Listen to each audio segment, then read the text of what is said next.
Ja siin slaidi peal mul on selline huvitav väljend, maksimeeri aega. Võib-olla te mõtlete nüüd, et jah, maksimeeri aega ehk siis topi see päev hästi täis. Ei, see ei tähenda üldse mitte seda. See on see, mida kasutavad edukad. See on põhimõtteliselt nagu, kuidas kasutada ootamatult tekkivaid ajahauke, mida teised on sulle tekitanud enda kasuks, võiks öelda. Ehk siis näiteks te leppisite kokku, et saate kell 4 kokku ja nüüd ta saabub, kell on 4:20 ja te peate ootama.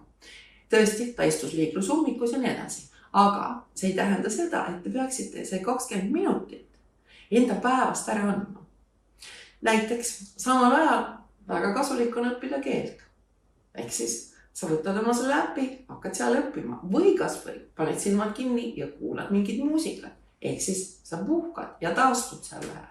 Selle asemel, et vaadata kella ja mõelda, no millal tal veel ükskord jõuab. Ja võt see kõik annab tegelikult meile päris palju niisugust mängumaad.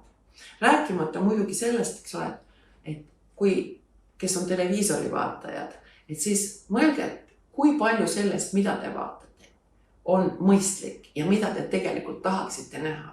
Sest siin on ka jälle mitte ainult psühholoogiline efekt, näiteks kui me vaatame mingisuguseid õudukaid ja kuuleme mingisuguseid kohutavaid uudiseid, ma ei ütle, et uudiseid ei peaks kuulama, peab olema, eks ole, päevakajaliste asjadega kursis, aga kui palju siis sellesse sisusse tegelikult süveneda, mida tuleb tohutult palju ja mis tõmbab teie tähelepanu, sealt saab päris palju aega. Võib-olla pigem keskenduda pealkirjadele ja siis peatuda nendel artiklidel, mis tegelikult on üldse mõistlikud ja vajalikud.